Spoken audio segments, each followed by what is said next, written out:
श्रीमद् भागवतम स्कंध 1 चैप्टर 3 समस्त अवतारों के स्तोत्र श्री कृष्ण।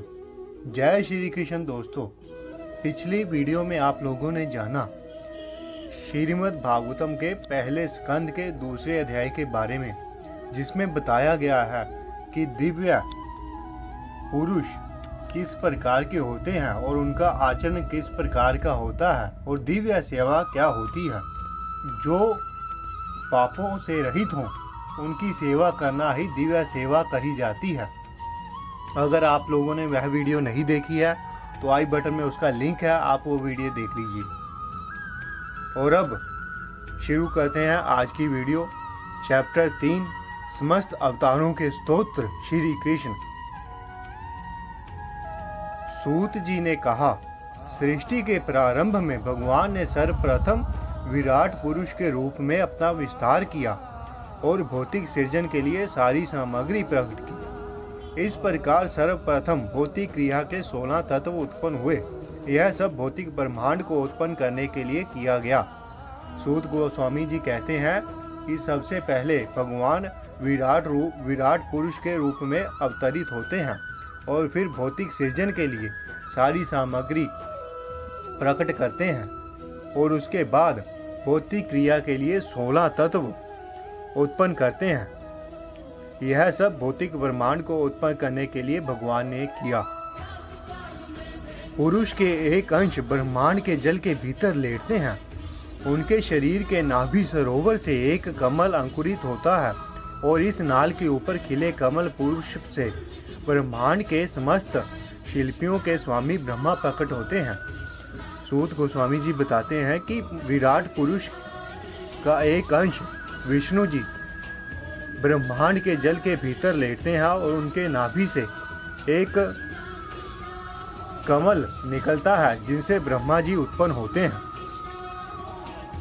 ऐसा विश्वास किया जाता है कि समस्त ब्रह्मांड के ग्रह मंडल पुरुष के विराट स्वरूप में विराट शरीर में स्थित हैं, किंतु उन्हें सर्जित भौतिक अवयव से कोई सरोकार नहीं होता। उनका शरीर नित्य आध्यात्मिक अस्तित्व में है, जिनकी कोई तुलना नहीं है। सूत गोस्वामी जी बताते हैं कि संपूर्ण समस्त ब्रह्मांड के ग्रह मंडल जो भी लोग हैं, ब्रह्मांड में जितने भी लोग हैं, स्वर्ग लोग हैं, पाताल लोग हैं, जितने भी लोग हैं, वह विराट पुरुष के शरीर में स्थित है, जिसके हजारों सिर हैं, हजारों भुजाएं हैं, हजारों मुख हैं। उनके दर्शन दिव्य आँखों से किए जा सकते हैं।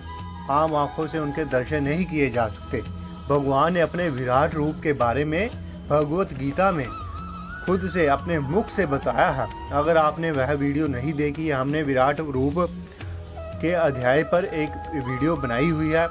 भगवत गीता का एक अध्याय है विराट रूप। अगर आपने वह वीडियो नहीं देखी है तो आई बटन में उसका लिंक है, आप वो वीडियो भी देख सकते हैं।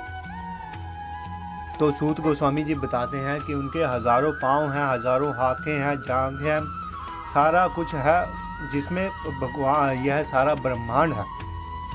यह रूप ब्रह्मांड के भीतर नाना अवतारों का स्तोत्र तथा अविनाशी बीज है। इसी रूप के कणों तथा अंशों से देवता, मनुष्य इत्यादि विभिन्न जीव उत्पन्न होते हैं।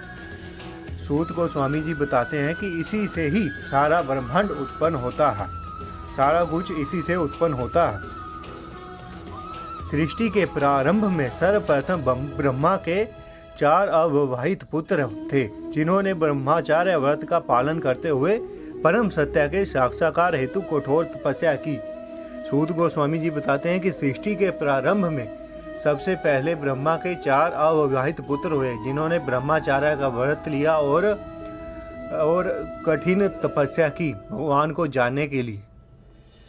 समस्त युगों के परम भोक्ता ने शुक्र का अवतार स्वीकार किया और पृथ्वी के कल्याण हेतु उसे ब्रह्मांड के रसातल क्षेत्र से ऊपर उठाया। उसके बाद भगवान ने जो दूसरा अवतार था, शुक्र का अवतार लिया। और जब पृथ्वी ब्रह्मांड के रसातल क्षेत्र में पृथ्वी ब्रह्मांड के क्षेत्र में डूबी हुई थी, समुद्र में डूबी हुई थी, तो उसको उठाकर भगवान ने पृथ्वी का उद्धार किया शुकर अवतार में। उसके बाद ऋषियों के सर्ग में भगवान ने देव ऋषि नारद के रूप में, जो देवताओं में महर्षि हैं, तीसरा सक्तावेश अवतार ग्रहण किया। उन्होंने उन वेदों का भाष्य संकलित किया जिनमें भक्ति मिलती है, जो निष्काम कर्म की प्रेरणा प्रदान करते हैं। सूत गोस्वामी जी बताते हैं कि तीसरे अवतार में भगवान ने नारद मुनि का अवतार लिया, जिसमें उन्होंने वेद लिखे। चौथे अवतार में भगवान राजा धर्म की पत्नी के जुड़ा पुत्र नर नारायण बने। फिर उन्होंने इंद्रियों को वश में करने के लिए कठिन तथा अनुकरणीय तपस्या की। भगवान कपिल नामक पांचवा अवतार सिद्धों में सर्वोपरि है। उन्होंने आसुरी ब्रह्मांड को सृष्टिकारों तत्वों तथा सांख्य शास्त्र का भाष्य बताया, क्योंकि काल कर्म में यह ज्ञान विनिष्ट हो चुका था। छठे अवतार में विराट पुरुष अत्रि मुनि के पुत्र के रूप में लिया। भगवान ने छठा अवतार अत्रि मुनि के पुत्र के रूप में लिया। वह अन्न सूर्य की प्रार्थना पर उनके गर्भ से उत्पन्न हुए थे। उन्होंने अलर्क, प्रहलाद तथा अन्यों को अध्यात्म के विषय में उपदेश दिया। सातवें अवतार में प्रजापति रुचि तथा उनकी पत्नी आकृति के पुत्र यज्ञ थे। उन्होंने स्वयंभू मनु के बदलने पर शासन संभाला और अपने पुत्र यम जैसे देवताओं की सहायता प्राप्त की। सातवें अवतार में भगवान प्रजापति रुचि तथा उनकी पत्नी आकृति के पुत्र रूप यज्ञ के रूप में उत्पन्न होते हैं, प्रकट होते हैं। उन्होंने स्वयंभू मनु के बदलने पर शासन संभाला और यम जैसे देवताओं की सहायता की। आठवां अवतार राजा ऋषभ के रूप में हुआ। वह राजा नाभि तथा उनकी पत्नी मेरु देवी के पुत्र थे। इस अवतार में भगवान ने पूर्णता का मार्ग दिखलाया, जिसका अनुगमन उन लोगों द्वारा किया जाता है जिन्होंने अपनी इंद्रियों को पूर्ण रूप से संयमित कर लिया है, जो सभी वर्णाश्रमों के लोगों द्वारा वंदनीय है। आठवें अवतार में राजा ऋषभ का रूप लेते हैं भगवान। उसके बाद सूत गोस्वामी जी बताते हैं, ब्राह्मणों को मुनियों द्वारा प्रार्थना किए जाने पर भगवान ने नवे अवतार में राजा पृथु का शरीर स्वीकार किया, जिन्होंने विविध उपजे प्राप्त करने के लिए पृथ्वी को जोता। फलस्वरूप पृथ्वी अत्यंत सुंदर तथा आकर्षक बन गई। श्रीमद् भागवत में सारे इन भगवान के रूपों का विस्तार से वर्णन होगा। आगे आएंगे सारे अध्याय, जिनमें हर एक अवतार के बारे में डिटेल से बताया जाएगा। हम ये सारी भागवत कवर करेंगे। उसके बाद सूत गोस्वामी जी बताते हैं, जब चाक्षुष मनु के युग के बाद पूर्ण प्रलय जल प्रलय हुआ और सारा जगत जल में डूब गया था, तब भगवान मछली के रूप में प्रकट हुए और वेवस्वत मनु को नाव में रखकर उनकी रक्षा की। 10वां अवतार भगवान का मछली का अवतार था। उन्होंने मनु को नाव में रखकर पृथ्वी उनकी रक्षा की। 11वां अवतार भगवान कश्यप के रूप में लेते हैं, जिनकी पीठ ब्रह्मांड के आस्तिकों तथा नास्तिकों द्वारा मधानी के रूप में प्रयुक्त किए जा रहे मंदराचल पर्वत के लिए आधार बनी। भगवान ने 11वां अवतार कश्यप यानी कछुए का लिया। जब असुर तथा देवता समुद्र मंथन कर रहे थे, तो उन्होंने उस रूप में अपना भगवान ने जब मथनी को रखने के लिए कुछ नहीं था, तो उन्होंने वह रूप धारण किया। 12वें अवतार में भगवान धनवंतरी के रूप में प्रकट हुए और 13वें अवतार में उन्होंने स्त्री के मनोहर सौंदर्य नास्तिकों को मोहित किया और देवताओं को पीने के लिए अमृत प्रदान किया। 12वां अवतार भगवान धनवंतरी के रूप में लेते हैं और 13वां अवतार भगवान मोहिनी के रूप में लेते हैं। मोहिनी का रूप यह वही अवतार है जिससे भगवान शिव भी मोहित हो गए थे और उनको पाने के लिए उनके पीछे दौड़ने लगे थे। आगे हम इस पर भी वीडियो बनाएंगे, तो आप हमारे चैनल पर बने रहिए। चैनल को सब्सक्राइब कीजिए। सारी वीडियो हम सारी भागवत कवर करेंगे। 14वें अवतार में भगवान नरसिंह के रूप में प्रकट होते हैं और अपने नाखूनों से नास्तिक हिरण्यकशिपु के बलिष्ठ शरीर को उसी प्रकार चीर डाला जिस प्रकार बढ़ई लत्थे को चीर देता है। 15वें अवतार में भगवान बौने ब्राह्मण का रूप धारण किया और वह महाराज बलि द्वारा आयोजित यज्ञ में पधारे। यद्यपि वह हृदय से तीनों लोकों का राज्य प्राप्त करना चाह रहे थे, किंतु उन्होंने केवल 3 पर भूमि दान में मांगी। हमने वामन अवतार पर भी वीडियो बना रखी है अच्छी। आप अगर वह वीडियो देखना चाहते हैं तो आई बटन में मैं लिंक दे दूंगा, वो वीडियो भी आप देख सकते हैं। 16वें अवतार में भगवान ने क्षत्रियों का 21 बार संहार किया, क्योंकि वह ब्राह्मणों के विरुद्ध किए गए विद्रोह के कारण उनसे क्रुद्ध थे। परशुराम अवतार था भगवान का 16वां अवतार। 17वें अवतार में भगवान ने पराशर मुनि के माध्यम से सत्यावधि के गर्भ से श्री व्यासदेव के रूप में प्रकट हुए। उन्होंने यह देखकर कि जन सामान्य अल्पज्ञ है, एक मेव वेद को अनेक शाखाओं में विभक्त कर दिया। 17वां अवतार भगवान का व्यासदेव का अवतार था। 98वें अवतार में भगवान राजा राम के रूप में प्रकट हुए। 19वें अवतार तथा 20वें अवतार में भगवान विष्णु वंश में यदुकुल में भगवान बलराम तथा कृष्ण के रूप में अवतरित हुए। इस तरह उन्होंने संसार के भार को दूर किया। तब भगवान कलयुग के प्रारंभ में गया प्रांत में अंजना के पुत्र बुद्ध रूप में उन लोगों को मोहित करने के लिए प्रकट होंगे जो श्रद्धालुओं को आस्तिकों से ईर्ष्या करते हैं। सूत गोस्वामी जी बताते हैं कि आगे जब उन्होंने यह लिखा था, ग्रंथ बता रहे थे, तब भगवान बुद्ध का प्रकाश नहीं हुआ था, जन्म नहीं हुआ था, तो उन्होंने उनके बारे में पहले ही भविष्यवाणियाँ कर दी थी। और यह है हमारे ग्रंथ जिनमें सब कुछ लिखा हुआ है। उन्होंने बताया कि बुद्ध के बारे में कि वह हमारे वेद ग्रंथों को नहीं मानेंगे, और जो लोग हमारे वेदों को नहीं मानते और उनको अपना भक्त बनाएंगे। अगर आप लोग भगवान बुद्ध पर भी वीडियो चाहते हैं तो आप हमें कमेंट बॉक्स में बता दीजिएगा, हम उन पर भी एक अलग से वीडियो बना देंगे। और उसके बाद बताते हैं कि भगवान 22वें अवतार में भगवान कलयुग के अंत में कल्कि अवतार लेंगे और विष्णु यशा के पुत्र होंगे। ये देखो सारा डिटेल में बताया गया है कि भगवान कल्कि अवतार लेंगे, और उनके पिता का नाम भी बताया गया है कि विष्णु यशा के पुत्र होंगे। उस समय पृथ्वी के शासक लुटेरे बन चुके होंगे, तब भगवान कल्कि रूप में अवतार लेंगे। उसके बाद है सूत गोस्वामी जी बताते हैं कि भगवान के अवतार उसी तरह असंख्य हैं जिस प्रकार अक्षय जल के स्तोत्र से निकलने वाले झरने। सूत गोस्वामी जी बताते हैं कि भगवान के असंख्य अवतार हैं, लेकिन यह उनके हमने जो बताए हैं कुछ ही अवतार बताए हैं, उनके अंश मात्र अवतार बताए हैं। जैसे जल के स्तोत्र झरने बहुत असंख्य होते हैं, उसी प्रकार भगवान के अवतार भी असंख्य हैं, उनको गिना नहीं जा सकता। सारे ऋषि मुनि, मनु देवता तथा विशेष रूप से शक्तिशाली मनु की संतानें भगवान के अंश या उन अंशों की कलाएं हैं। इनमें प्रजापति गण भी सम्मिलित है। सूत गोस्वामी जी बताते हैं कि सभी मनु देवता, सारे ऋषि भगवान के अंश ही हैं, उनकी संतानें ही हैं। उपयुक्त सारे अवतार या तो भगवान के पूर्ण अंश हैं या पूर्णांश अंश हैं, लेकिन श्री कृष्ण तो आदि पूर्ण पुरुषोत्तम भगवान हैं। वह सब विभिन्न लोकों में नास्तिकों द्वारा उपद्रव किए जाने पर प्रकट होते हैं। भगवान आस्तिकों की रक्षा करने के लिए अवतरित होते हैं। सूत गोस्वामी जी बताते हैं कि जो भी सारे अवतार हैं भगवान के अंश हैं या पूर्ण अंश है या कुछ हैं, लेकिन भगवान श्री कृष्ण पूर्ण रूप से 16 गुण संपन्न भगवान है। यही इन सारे अवतारों का स्तोत्र है, यही भगवान है।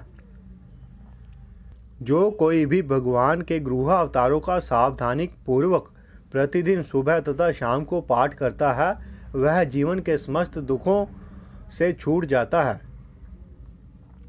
भगवान के विराट रूप की धारणा जिसमें वह इस भौतिक जगत में प्रकट होते हैं काल्पनिक है। यह तो अल्पज्ञों जो भगवान के रूप की धारणा में प्रवेश करने के लिए हैं, लेकिन वस्तुतः भगवान का कोई भौतिक रूप नहीं होता। बादल तथा धूल वायु द्वारा ले जाए जाते हैं, लेकिन अल्पज्ञ लोग कहते हैं कि आकाश मेघाच्छादित करते हैं, वायु धूलमीन है। इसी प्रकार वह लोग आत्मा के विषय में भी भौतिक शरीर की धारणाओं का आरोपण करते हैं। मूर्ख लोग कहते हैं कि आकाश वर्षा कर रहा है, लेकिन वर्षा बादल करते हैं। और लोग कहते हैं कि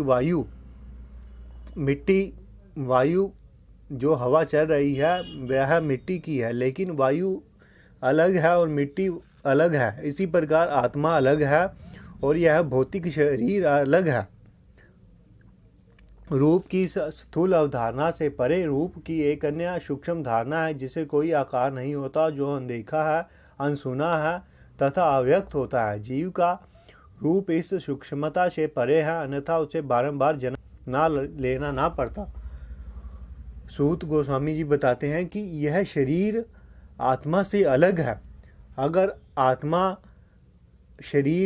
आत्मा एक होते तो हमें दोबारा जन्म ना लेना पड़ता। अगर शरीर ही हमारा आत्मा होता तो हम एक बार जब मर जाते हैं तो हमें कहीं और नहीं जाना पड़ता, लेकिन आत्मा अलग है, शरीर अलग है। जब कभी मनुष्य आत्म साक्षात्कार द्वारा यह अनुभव करता है कि स्थूल तथा सूक्ष्म दोनों शरीरों का शुद्ध आत्मा से कोई सरोकार नहीं है, उस समय वह अपना तथा साथ ही साथ भगवान का दर्शन करता है। सूत गोस्वामी जी बताते हैं कि जब मनुष्य को यह एहसास हो जाता है, जब उनको पता चल जाता है वेदों का अध्ययन करके, जब उसको यह एहसास होता है कि यह आत्मा अलग है, तो वह भगवान को प्राप्त कर लेता है। यदि माया का शमन हो जाता है और यदि भगवत कृपा से जीव ज्ञान से संपन्न हो जाता है, तो उसे तुरंत आत्म साक्षात्कार का प्रकाश प्राप्त होता है और वह अपनी महिमा प्रतिदिन प्रतिष्ठित हो जाता है। जब यह माया से रहित हो जाता है जीव, तो उसको यह सब पता चल जाता है। इस प्रकार विद्वान पुरुष उस अजन्मा तथा कर्ता के अन्य जन्मों तथा कर्मों का वर्णन करते हैं, जो वैदिक साहित्य के लिए ज्ञान नहीं है। वह हृदय यश है,